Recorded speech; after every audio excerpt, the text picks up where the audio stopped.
नमस्कार विद्यार्थी मित्रांनो, या व्हिडिओमध्ये आपण पोलीस भरतीच्या 2026च्या पेपरला आलेले जीके म्हणजे सामान्य आणि या विषयाच्या प्रश्नांचा स्पष्टीकरणासह सराव करणार आहोत। त्यामुळे जर तुम्ही पोलीस भरतीच्या पुढच्या होणाऱ्या पेपरसाठी तयारी करताय आणि त्यासाठी तुम्हाला झालेल्या पेपरमधील प्रश्नांचा सराव करायचा आहे, तर हा व्हिडिओ पूर्ण पहा आणि अशाच प्रकारचे व्हिडिओ पाहण्यासाठी आपल्या चॅनलला सबस्क्राइब करा। आणि जर व्हिडिओमधील माहिती तुम्हाला समजली तर व्हिडिओला लाईक देखील करा। सुरुवात करूयात आजच्या प्रश्नांना। पहिला प्रश्न आहे, मानवाला सर्वप्रथम कोणत्या धातूचा शोध लागला? मित्रांनो, मानवाला सर्वप्रथम तांबे या धातूचा शोध लागला। म्हणजे आपलं उत्तर या ठिकाणी काय असणार आहे? तर पर्याय बी, मानवाला सर्वप्रथम तांबे या धातूचा शोध लागला। आणि मित्रांनो, त्यामुळेच हा शोध कधी लागला होता? तर अश्मयुगाच्या शेवटी। आणि त्यामुळे मित्रांनो, तिथून पुढच्या कालखंडाला काय म्हणतात? ताम्र पाषाण युग, ज्याच्यामध्ये आपण तांबे आणि दगड दोन्हीचा वापर केलेला होता। पुढे पाहायचं प्रश्न क्रमांक 2, मुळशी सत्याग्रहाचं नेतृत्व कोणी केलं? आता मित्रांनो, मुळशी या ठिकाणी टाटा कंपनी धरण बांधत होते आणि याच्या विरोधात 1921 ते 1924 या कालावधीमध्ये सेनापती बापट यांच्या नेतृत्वाखाली सत्याग्रह करण्यात आले। म्हणजे आपलं उत्तर असणार आहे पर्याय डी। लक्षात ठेवायचं आहे, मुळशी सत्याग्रह का झाला? कारण या ठिकाणी टाटा कंपनी धरण बांधत होती। आणि पुढे हा सत्याग्रह कधी झाला? 1921 ते 1924 या कालावधीमध्ये झाला। त्यासोबतच नेतृत्व कोणी केलं? सेनापती बापट यांनी। आणि मित्रांनो, सेनापती बापट यांचं पूर्ण नाव काय? पांडुरंग महादेव बापट। ठीक आहे, पुढे पाहायचं प्रश्न क्रमांक 3, कैसर ए हिंद ही पदवी खालीलपैकी कोणास नव्हती? या ठिकाणी पहा, रवींद्रनाथ टागोर यांना होती, महात्मा गांधी यांना देखील कैसर ए हिंद पदक मिळालं होतं, तसेच पंडित रामबाईंना देखील ही पदवी देण्यात आली होती। परंतु न्यायमूर्ती रानडे यांना कैसर ए हिंद ही पदवी देण्यात आली नव्हती। म्हणजे आपलं उत्तर काय असणार आहे? पर्याय ए, न्यायमूर्ती रानडे यांना कैसर ए हिंद ही पदवी नव्हती। तसेच मित्रांनो, यांना राव बहादूर नावाची पदवी देण्यात आलेली होती।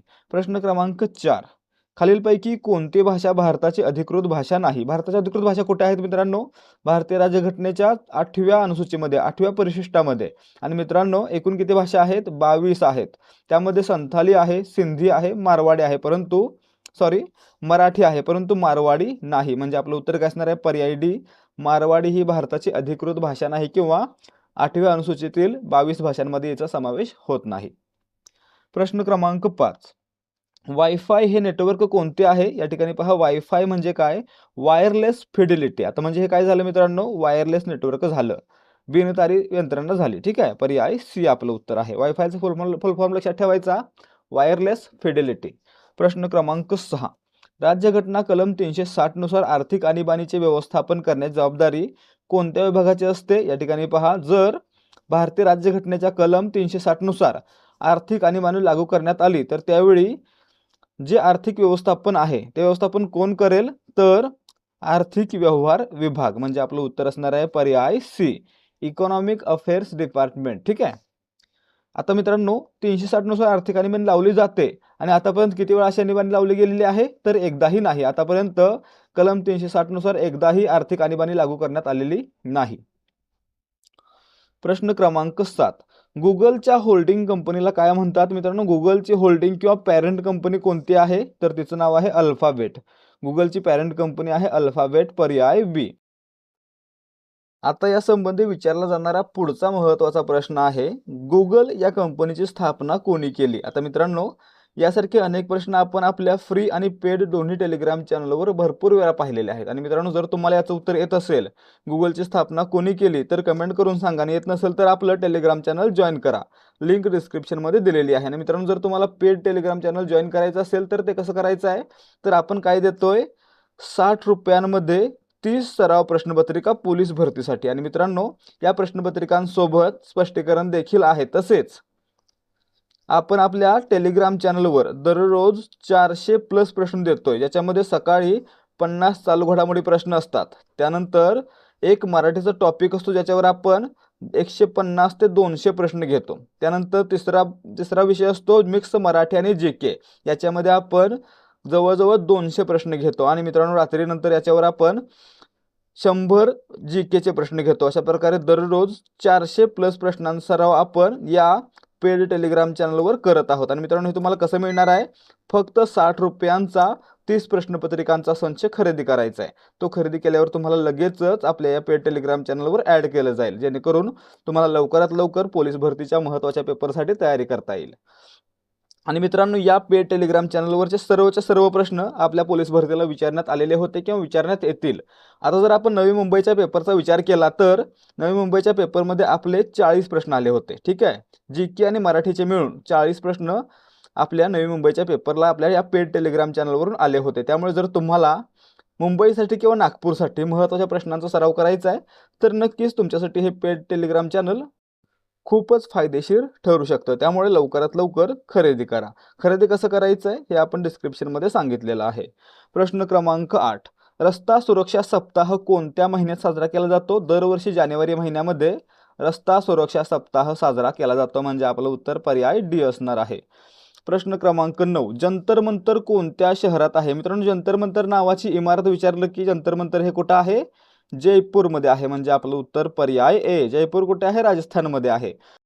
आता मित्रांनो, यावर पुढचा महत्त्वाचा प्रश्न विचारला जाऊ शकतो की जगातील पहिलं वैदिक घड्याळ कोणत्या ठिकाणी स्थापन केलं गेलं? तर मित्रांनो, हे मध्य प्रदेशातील उज्जैन या ठिकाणी स्थापन करण्यात आलं. परंतु या ठिकाणी जंतर मंतर नावाचं एक ठिकाण आहे, त्या ठिकाणी हे घड्याळ स्थापित करण्यात आलेलं आहे. ठीक आहे, परंतु जर आपल्याला जंतर मंतर फक्त विचारलं तर ते कुठे आहे? जयपूरमध्ये आहे. प्रश्न क्रमांक 10. फास्ट ट्रॅक प्रणाली कोणत्या तंत्रज्ञानावर आधारित आहे? मित्रांनो, फास्ट ट्रॅक प्रणाली आहे ती RFID वर आधारित आहे. म्हणजे काय? तर रेडिओ फ्रिक्वेन्सी आयडेंटिफिकेशनवर आधारित आहे, म्हणजे आपलं उत्तर पर्याय बी असणार आहे. RFIDचा फुल फॉर्म लक्षात ठेवायचा, रेडिओ फ्रिक्वेन्सी आयडेंटिफिकेशन. प्रश्न क्रमांक 11. राज्यघटनेच्या अनुच्छेद 311 अन्वये कोणाला सुरक्षा प्रदान करण्यात आलेली आहे? राज्यघटनेच्या कलम 311 अन्वये नागरी सेवकांना सुरक्षा प्रदान करण्यात आलेली आहे, म्हणजे आपलं उत्तर असणार या ठिकाणी पर्याय सी, नागरी सेवकांना. ठीक आहे, पुढे पहा. प्रश्न क्रमांक 12. भारतीय राष्ट्रपतींना सर्वोच्च न्यायालयाशी सल्लामसलत करण्याचा अधिकार कोणत्या कलमात आहे? भारतीय राज्यघटनेच्या कलम 143 नुसार भारताचे राष्ट्रपती आहेत ते सर्वोच्च न्यायालयासोबत सल्लामसलत करू शकतात किंवा सर्वोच्च न्यायालयाला सल्ला मागू शकतात, म्हणजे आपलं उत्तर पर्याय ए असणार आहे, कलम 143. प्रश्न क्रमांक 13. स्नॅपचॅट हे काय आहे? स्नॅपचॅट हे एक सोशल मीडिया आहे, म्हणजे आपलं उत्तर पर्याय सी.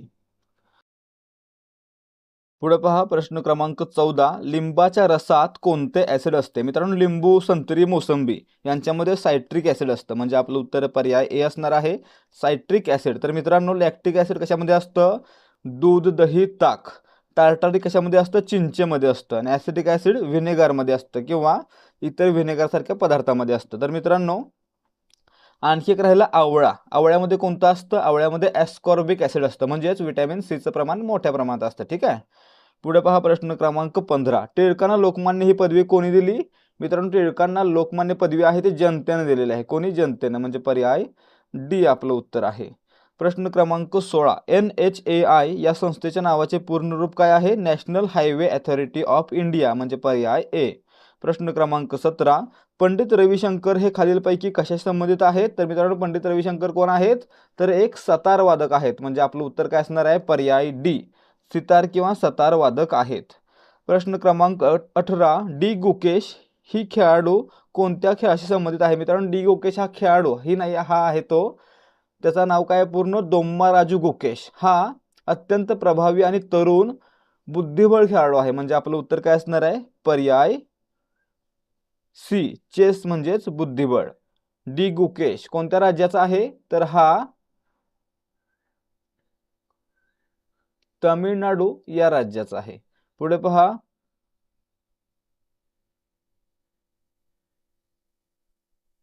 प्रश्न क्रमांक 19. पद्मदुर्ग हा जलदुर्ग कोणत्या जिल्ह्यात आहे? पद्मदुर्ग हा रायगड जिल्ह्यामध्ये आहे, म्हणजे पर्याय डी आपलं उत्तर आहे.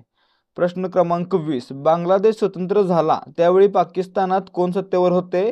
बांगलादेश स्वतंत्र झाला त्यावेळी मित्रांनो, म्हणजेच 1971 साली पाकिस्तानमध्ये याह्या खान हे सत्तेवर होते, म्हणजे आपलं उत्तर असणार आहे पर्याय ए, याह्या खान. प्रश्न क्रमांक 21, असहकार चळवळी दरम्यान कोणी सर या पदवीचा त्याग केला? या ठिकाणी पाहायचं आहे, रवींद्रनाथ टागोर यांनी 1919ला झालेल्या जालियनवाला बाग हत्याकांडाच्या निषेधार्थ सर या पदवीचा त्याग केलेला होता. म्हणजे आपलं उत्तर पर्याय डी असणार आहे, रवींद्रनाथ टागोर. प्रश्न क्रमांक 22, बीबी का मकबरा कुठल्या जिल्ह्यात आहे? मित्रांनो, बीबी का मकबरा छत्रपती संभाजीनगर या जिल्ह्यामध्ये आहे. म्हणजे आपलं उत्तर पर्याय ए असणार आहे. आता मित्रांनो, यामध्ये बीबी म्हणजे कोण, यांचा मकबरा कोणी बांधला, या कोणाच्या पत्नी होत्या, यावर अनेक प्रश्न आपण आपल्या ऑलरेडी झालेल्या व्हिडिओवर किंवा आपल्या पेड टेलिग्राम चॅनलवर पाहिलेले आहेत. त्यामुळे मित्रांनो, जर तुम्हाला याबद्दल पूर्ण माहिती हवी आहे तर आधीचे व्हिडिओ पहा किंवा आपलं पेड टेलिग्राम चॅनल जॉईन करा. प्रश्न क्रमांक 23, 1932 मध्ये इंग्लंडचे कोणते पंतप्रधान यांनी जातीय निवाडा जाहीर करून हरिजनांसाठी स्वतंत्र मतदारसंघ देण्याचे मान्य केले? तर या ठिकाणी पहा, 1932 साली रॅमसे मॅकडॉनल्ड यांनी जातीय निवाडा जाहीर केला होता. म्हणजे पर्याय डी आपलं उत्तर आहे. प्रश्न क्रमांक 24, छत्रपती संभाजी महाराजांची समाधी असलेले वडू हे ठिकाण पुणे जिल्ह्यात कोणत्या तालुक्यात आहे? या ठिकाणी पाहायचं आहे, पुणे जिल्ह्यातील शिरूर या तालुक्यामध्ये वडू हे गाव आहे, ज्या ठिकाणी छत्रपती संभाजी महाराजांची समाधी आहे. म्हणजे आपलं उत्तर असणार आहे पर्याय बी, शिरूर. पुढे पहा, प्रश्न क्रमांक 25, खालीलपैकी कोणते ग्रंथ डॉक्टर बाबासाहेब आंबेडकर यांनी लिहिलेले आहेत? हू वेअर द शूद्राज हे आहे, बरोबर आहे. इंडिया इन ट्रान्झिशन, मित्रांनो या ठिकाणी हे पुस्तक यांचं नाही. ठीक आहे, हे कोणाचं आहे? मानवेंद्रनाथ रॉय यांचं आहे. पुढे स्टेट्स अँड मायनॉरिटीज, मित्रांनो हे मात्र डॉक्टर बाबासाहेब आंबेडकरांचं आहे. आणि थॉट्स ऑन पाकिस्तान हे देखील डॉक्टर बाबासाहेब आंबेडकरांचं आहे. म्हणजे फक्त 1, 3 आणि 4 ही पुस्तकं आहेत ती डॉक्टर बाबासाहेब आंबेडकरांची आहेत. इंडिया इन ट्रान्झिशन नाही. हे कोणाचं आहे? मानवेंद्रनाथ रॉय यांचं. म्हणजे आपलं उत्तर पर्याय ए असणार आहे, 1, 3 आणि 4. प्रश्न क्रमांक 26, रायगड किल्ला कोणत्या नदीकाठी पाचाड येथे वसलेला आहे? रायगड किल्ला आहे तो मित्रांनो सावित्री या नदीकाठी पाचाड या ठिकाणी वसलेला आहे. म्हणजे आपलं उत्तर काय असणार आहे? रायगड किल्ला सावित्री नदीकाठावर आहे. प्रश्न क्रमांक 27, लोकसभेचे पहिले अधिवेशन कोणत्या वर्षी भरले होते? आता या ठिकाणी पहा, लोकसभेची स्थापना कधी झाली? 1951 साली. आणि मित्रांनो पहिलं अधिवेशन आहे ते 1952 साली भरलं होतं. आणि याचे अध्यक्ष कोण होते?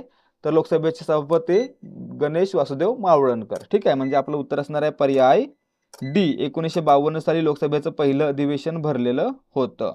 प्रश्न क्रमांक 28, 1 GB म्हणजे किती MB? या ठिकाणी पहा, 1 GB म्हणजे 1024 MB, पर्याय सी. 1 TB म्हणजे 1024 GB. अशा प्रकारे आपल्याला मित्रांनो लक्षात ठेवायचं आहे. 1024 KB बरोबर काय? 1 MB. ठीक आहे, 1024 MB म्हणजे 1 GB आणि 1024 GB म्हणजे 1 TB. अशा प्रकारे पुढे वाढत जातं. प्रश्न क्रमांक 29, हिंदुस्थान सोशलिस्ट रिपब्लिकन आर्मीचे प्रमुख प्रवर्तक कोण होते? याची स्थापना मित्रांनो, हिंदुस्थान सोशलिस्ट रिपब्लिकन आर्मीची स्थापना 1928 साली करण्यात आली होती. आणि मित्रांनो याचे मुख्य प्रवर्तक आणि सरसेनापती कोण होते? तर चंद्रशेखर आझाद हे होते. म्हणजे आपलं उत्तर पर्याय ए असणार आहे. प्रश्न क्रमांक 30, भारतीय संविधानाच्या कलम 154 प्रमाणे राज्याची कार्यकारी सत्ता कोणाकडे सोपवण्यात आलेली आहे? राज्याची कार्यकारी सत्ता आहे त्या राज्यघटनेच्या कलम 154 अनुसार राज्यपालांकडे सोपवण्यात आलेली आहे. पर्याय बी आपलं उत्तर आहे. तरी देखील राज्यपाल हे राज्याचे नाममात्र प्रमुख असतात. ठीक आहे, मुख्य प्रमुख कोण आहेत? मुख्यमंत्री आहेत. प्रश्न क्रमांक 31, संसदेचे नेते कोणाला मानले जाते? मित्रांनो संसदेचे नेते कोणाला म्हणायचं? तर संसदेमध्ये असलेल्या गटाचे मुख्य नेते म्हणजेच पंतप्रधान हे संसदेचे नेते मानले जातात. म्हणजे आपलं उत्तर पर्याय बी. ठीक आहे, संसदेचे नेते कोण? पंतप्रधान. प्रश्न क्रमांक 32, खालीलपैकी कोणती नदी कोकणातील अगदी दक्षिणेस असलेली नदी आहे? या ठिकाणी पहा, जर उत्तरेला गेलं तर अति उत्तरेकडे कोणती आहे? दमणगंगा. आणि अति दक्षिणेला कोणती आहे? तेरेखोल. म्हणजे आपलं उत्तर पर्याय डी. कोकणातील सर्वात दक्षिणेकडील नदी तेरेखोल आणि सर्वात उत्तरेकडील नदी दमणगंगा. ठीक आहे. प्रश्न क्रमांक 33, इकिगाई हे या ग्रंथाचे लेखक कोण आहेत? मित्रांनो इकिगाई हे पुस्तक आहे हेक्टर गार्सिया यांचं. म्हणजे आपलं उत्तर पर्याय सी, हेक्टर गार्सिया यांचं पुस्तक कोणतं आहे? इकिगाई. प्रश्न क्रमांक 34, वेद हेच खरे धर्मग्रंथ आहेत व सर्व सत्य वेदांमध्येच आहे असे प्रतिपादणारे सत्यार्थ प्रकाश या ग्रंथाचे कर्ते कोण? या ठिकाणी पहा, सत्यार्थ प्रकाश हा ग्रंथ कोणी लिहिला? तर स्वामी दयानंद सरस्वती यांनी, म्हणजे आपलं उत्तर पर्याय बी असणार आहे. त्यासोबतच मित्रांनो, वेद हेच खरे धर्मग्रंथ आहेत असं तत्वज्ञान कोणाचं होतं, तर आर्य समाजाचं होतं. आणि आर्य समाज स्थापना कोणी केली, तर स्वामी दयानंद सरस्वती यांनीच केली होती. ठीक आहे. प्रश्न क्रमांक 35, बोरघाट आणि वरंधा घाट उतरून कोणत्या जिल्ह्यातून कोकणात उतरता येते? या ठिकाणी पाहायचं आहे, बोरघाट पुणे आणि मुंबई दरम्यान आहे आणि वरंधा घाट पुणे आणि महाड म्हणजे रायगड दरम्यान आहे. म्हणजे आपलं उत्तर काय असणार आहे, तर पुण्यातून मुंबईला किंवा कोकणामध्ये जाण्यासाठी बोर किंवा वरंधा घाट लागतात. म्हणजे आपलं उत्तर पर्याय बी असणार आहे. प्रश्न क्रमांक 36, खालीलपैकी कोणास राष्ट्रसभेतील मवाळ गटाचे पुढारी म्हणून संबोधता येणार नाही? या ठिकाणी पाहायचं, तर राष्ट्रसभेमध्ये जहाल आणि मवाळ असे दोन गट होते.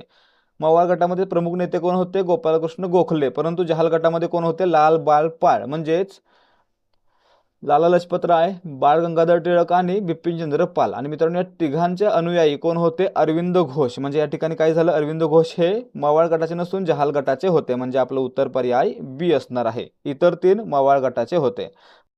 प्रश्न क्रमांक 37, 24 सप्टेंबर 1932 रोजी महात्मा गांधी व कोणाच्या मध्ये पुणे करार घडून आला? या ठिकाणी पाहायचं आहे, 24 सप्टेंबर 1932 रोजी पुण्यातील येरवडा तुरुंगामध्ये महात्मा गांधी आणि डॉक्टर बाबासाहेब आंबेडकर यांच्यामध्ये पुणे करार झालेला होता. म्हणजे आपलं उत्तर पर्याय सी. महात्मा गांधींच्या वतीनं मदन मोहन मालवीय यांनी सही केली होती. ठीक आहे. प्रश्न क्रमांक 38, ब्रिटिश राज्यकर्ते संपत्ती इंग्लंडमध्ये नेत आहेत असे प्रतिपादन करणारा लुटी सिद्धांत कोणी मांडला? या ठिकाणी पाहायचं आहे, ड्रेन थेअरी ऑफ वेल्थ कोणी मांडली, तर दादाभाई नौरोजी यांनी मांडली. म्हणजेच ब्रिटिश राज्यकर्ते भारतातील संपत्ती आहे ती इंग्लंडकडे नेत आहेत असं प्रतिपादन केलं. म्हणजे आपलं उत्तर पर्याय डी असणार आहे. पुस्तकाचं नाव काय आहे, तर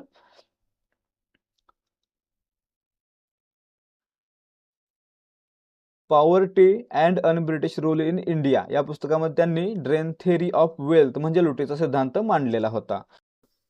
पुढे पहा, प्रश्न क्रमांक 39, चौरी चौरा घटनेचा संबंध कोणत्या आंदोलनाशी आहे? या ठिकाणी पाहायचं आहे, 1922 साली जेव्हा चौरी चौरा घटना घडली त्यावेळी मित्रांनो असहकार आंदोलन महात्मा गांधीजींनी मागे घेतलं होतं. म्हणजे या ठिकाणी संबंधित कोणतं आंदोलन आहे, असहकार आंदोलन. पर्याय सी. प्रश्न क्रमांक 40, रिट ऑफ हेबियस कॉर्पस व रिट ऑफ मॅन्डमस हे कोणत्या मूलभूत हक्काशी संबंधित आहेत? मित्रांनो, 5 प्रकारचे रिट आहेत. मॅन्डमस, हेबियस कॉर्पस, सर्शिओरी, को वॉरंटो यासारखे 5 प्रकारचे रिट आहेत. आणि मित्रांनो, या 5 रिटचा वापर कधी करतो आपण, जेव्हा मूलभूत हक्कांच्या उल्लंघनासंबंधी घटनात्मक दाद मागायची असते, सर्वोच्च न्यायालयाकडे दाद मागायची असते, तेव्हा आपण या ठिकाणी या रिटचा वापर करतो. म्हणजे आपलं उत्तर काय असतं, पर्याय डी. घटनात्मक दाद मागण्यासाठी आपण रिटचा वापर करू शकतो. पुढे पहा, प्रश्न क्रमांक 41, तुम मुझे खून दो मैं तुम्हें आजादी दूंगा असं कोण म्हटलं, तर नेताजी सुभाषचंद्र बोस. पर्याय सी आपलं उत्तर आहे. प्रश्न क्रमांक 42, खालीलपैकी भारतात सर्वात कमी पर्जन्याचा भाग कोणता आहे? या ठिकाणी पहा, लेह, कच्छ, जैसलमेर, बिकानेर. या ठिकाणी जर पाहायला गेलं तर जैसलमेर, बिकानेर या ठिकाणी पाऊस कमी पडतो. आणि त्या तुलनेत जर आपण लेह, लडाख या ठिकाणी गेलो तर त्या ठिकाणी पाऊस पडतच नाहीये, कारण त्या ठिकाणी काय होतं, बर्फच पडतो. म्हणजे या ठिकाणी काय झालं, सर्वात कमी पर्जन्याचा किंवा पावसाचा भाग कोणता आहे, तर लेह आहे. म्हणजे आपलं उत्तर पर्याय ए असणार आहे. प्रश्न क्रमांक 43, जगाचा कॉफी पॉट म्हणून कोणत्या देशाला ओळखलं जातं? मित्रांनो, जगाचा कॉफी पॉट कोणता देश आहे, तर ब्राझील हा देश आहे. म्हणजे आपलं उत्तर पर्याय डी. ठीक आहे, कॉफी म्हटलं की ब्राझील लक्षात ठेवायचं. प्रश्न क्रमांक 44, the rise of Maratha power या ग्रंथाचा लेखक कोण आहेत? मित्रांनो, the rise of Maratha power हा ग्रंथ लिहिलेला आहे न्यायमूर्ती महादेव गोविंद रानडे यांनी. म्हणजे आपलं उत्तर पर्याय सी असणार आहे. प्रश्न क्रमांक 45, स्त्री पुरुष तुलना हे पुस्तक कोण लिहिले? ताराबाई शिंदे यांनी. लक्षात ठेवायचं, स्त्री पुरुष तुलना ताराबाई शिंदे. पर्याय ए. प्रश्न क्रमांक 46, भूछत्र खडक हा कोणत्या प्रकारच्या खनन कार्यातून तयार होतो? या ठिकाणी पहा, वाळवंटामध्ये जेव्हा वाऱ्यामुळे माती वाहते, वाळू वाहते, त्यावेळी काय होतं, खडकाचे तुकडे उडतात आणि खडकाचा आकार आहे तो छत्रीसारखा होतो, म्हणून त्याला काय म्हणतात, भूछत्र खडक म्हणतात. म्हणजे या ठिकाणी हे काय झालं, तर वाळवंटातील वाऱ्याचं कार्य झालं, वाऱ्याचं खनन कार्य झालं. म्हणजे आपलं उत्तर पर्याय ए असणार आहे. प्रश्न क्रमांक 47, प्रकाश वर्ष हे कशाचे एकक आहे? मित्रांनो, प्रकाश वर्ष याचा वापर अंतर मोजण्यासाठी केला जातो. म्हणजे आपलं उत्तर पर्याय डी असणार आहे, अंतराचं एकक आहे. काय केलं जातं, समजा प्रकाश आहे तो एका वर्षामध्ये 3 लाख किलोमीटर जातो, तर मित्रांनो या अंतराला काय म्हणायचं? 1 प्रकाश वर्ष. ठीक आहे, 1 प्रकाश वर्ष म्हणजे 3 लाख किलोमीटर. आणि मित्रांनो, जर आपण एका मिनिटात जर 3 लाख किलोमीटर अंतर गेलो तर आपण काय म्हणायचं? आपण 1 प्रकाश वर्ष अंतर गेलो, परंतु किती वेळात गेलो? तर एका मिनिटात गेलो. ठीक आहे. प्रश्न क्रमांक 48. खालीलपैकी कोणी वसईचा किल्ला 1739 साली पोर्तुगीजांच्या ताब्यातून जिंकून घेतला? या ठिकाणी पहा, 1739 साली वसईचा किल्ला आहे तो चिमाजी अप्पा यांनी पोर्तुगीजांच्या ताब्यातून जिंकून घेतला होता. म्हणजे आपलं उत्तर पर्याय बी असणार आहे, चिमाजी अप्पा.